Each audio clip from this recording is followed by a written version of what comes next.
Hey everyone, and welcome back to another video. In this video, I'm going to show you how to set up paperless billing on Cox.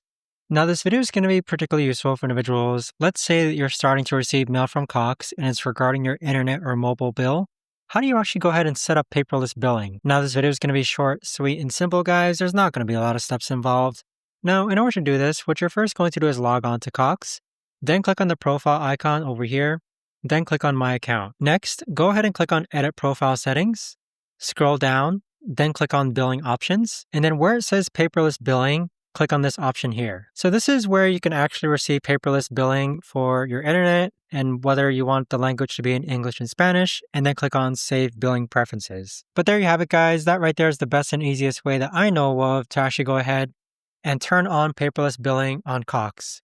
If you guys know of a better or easier way to actually do this, let me know in the comments down below.